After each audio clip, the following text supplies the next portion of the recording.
Hi, I'm Jill Taylor. Welcome to Authority, our newest segment on The Wire.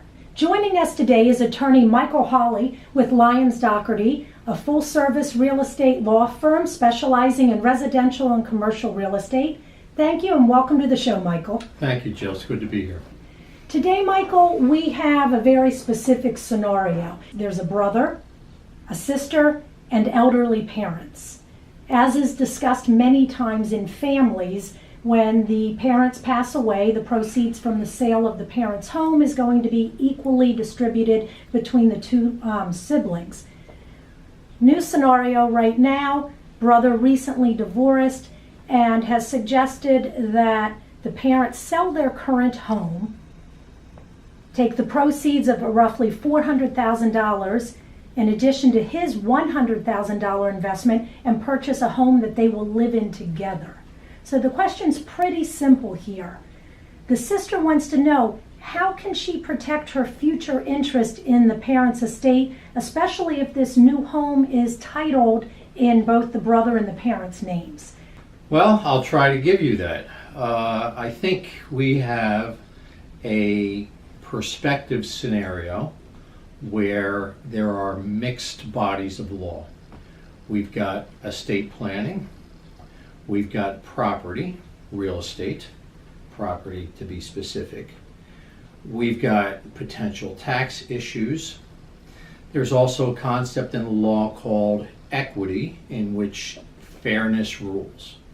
But let me try to break that down in a way that addresses the concerns that have been raised at this juncture. Sister's interest in the parents' estate is merely prospective at this point in time.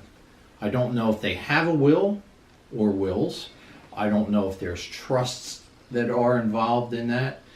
But in any event, absent some immediate action on the part of her parents in terms of a death, her interest is merely prospective. Even if she's a named beneficiary in both of her parents' estates, that interest hasn't ripened into anything yet.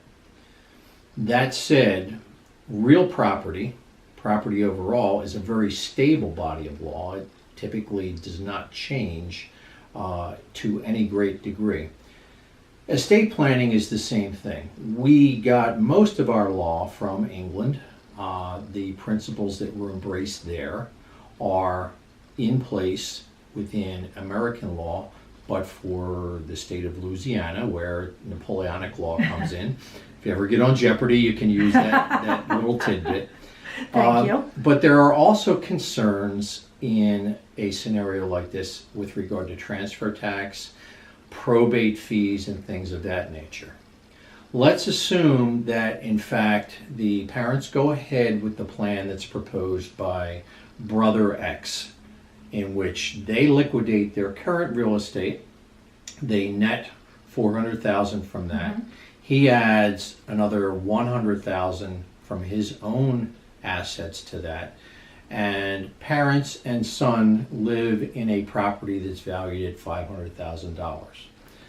How is that property titled? There are a number of scenarios that can come into play there. If in fact the parents are so inclined, they could title that property by what's called joint tenants with right of survivorship, which would mean that their interests would be recorded on the deed, brother's interest would be on there, and sister's interest would be on there. So they would all own the property together at the time that that deed was created. And they would hold equal shares absent some language in the deed that said otherwise.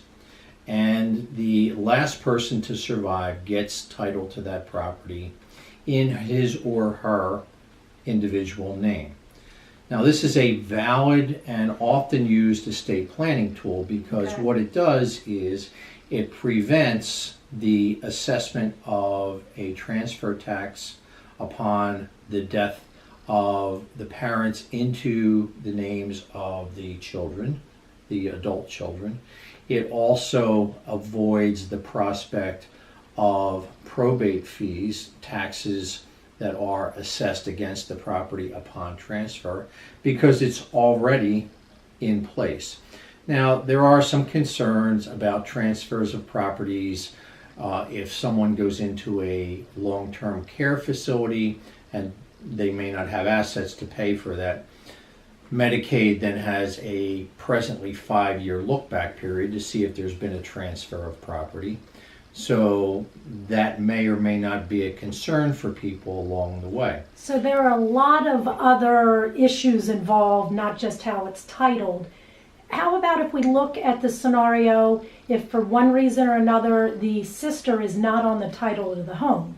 What if we have the scenario here where the brother says, I have a vested interest in the home right now, you don't, we aren't going to title you on the home. Is there a workaround that they can do with just the brother and the parents on the title? Well, then the parents can convey part or all of their interest in that real property to the sister under their estate planning documents. So they could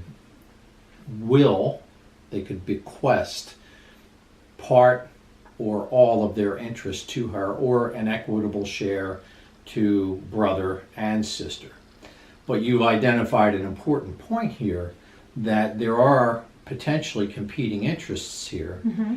And this really is not a simple question at all. There's a lot of knots in it. There are potential problems within interfamilial relations there. So I hate to use an often maligned phrase, but the best thing to do in this kind of scenario is to consult with an attorney who is qualified to speak to estate planning issues, property transfer issues, succession planning, tax issues, things of that nature, because all of these things become implicated when you are changing title to an existing property and looking forward as to what happens with people who are elderly and thinking, what do I do with my assets when I pass? So there's no easy pat answer to this. And that is great advice. You really need to look at this as more than just a standard real estate transaction, because there's so many implications down the road with the parents' estate as well. Yes, and what we see oftentimes as attorneys is people who have the best interests at heart and thinking, this is pretty simple, I can do this, I don't need to incur legal costs because I think I understand it. And it's a prime example of a little bit of knowledge being a dangerous thing, because you can miss something as simple as a phrasing in a deed, mm-hmm. as you know as a professional real estate agent, that changes the entire dynamic significantly and may adversely affect someone's interests. And I think that is great advice, and I think talking to our listeners, even better advice, don't wait until the settlement table to decide how you're going to take title to your home. If it's a more complex issue, we're here to help you find the correct advice and the legal advice to get you where you need to be. Thank you so much for joining us today, Michael. We appreciate all of your contributions. And if our viewers, if you have any other questions you'd like us to address on authority, we'd be pleased to answer them here. Until next time, I'm Jill. I'm Michael.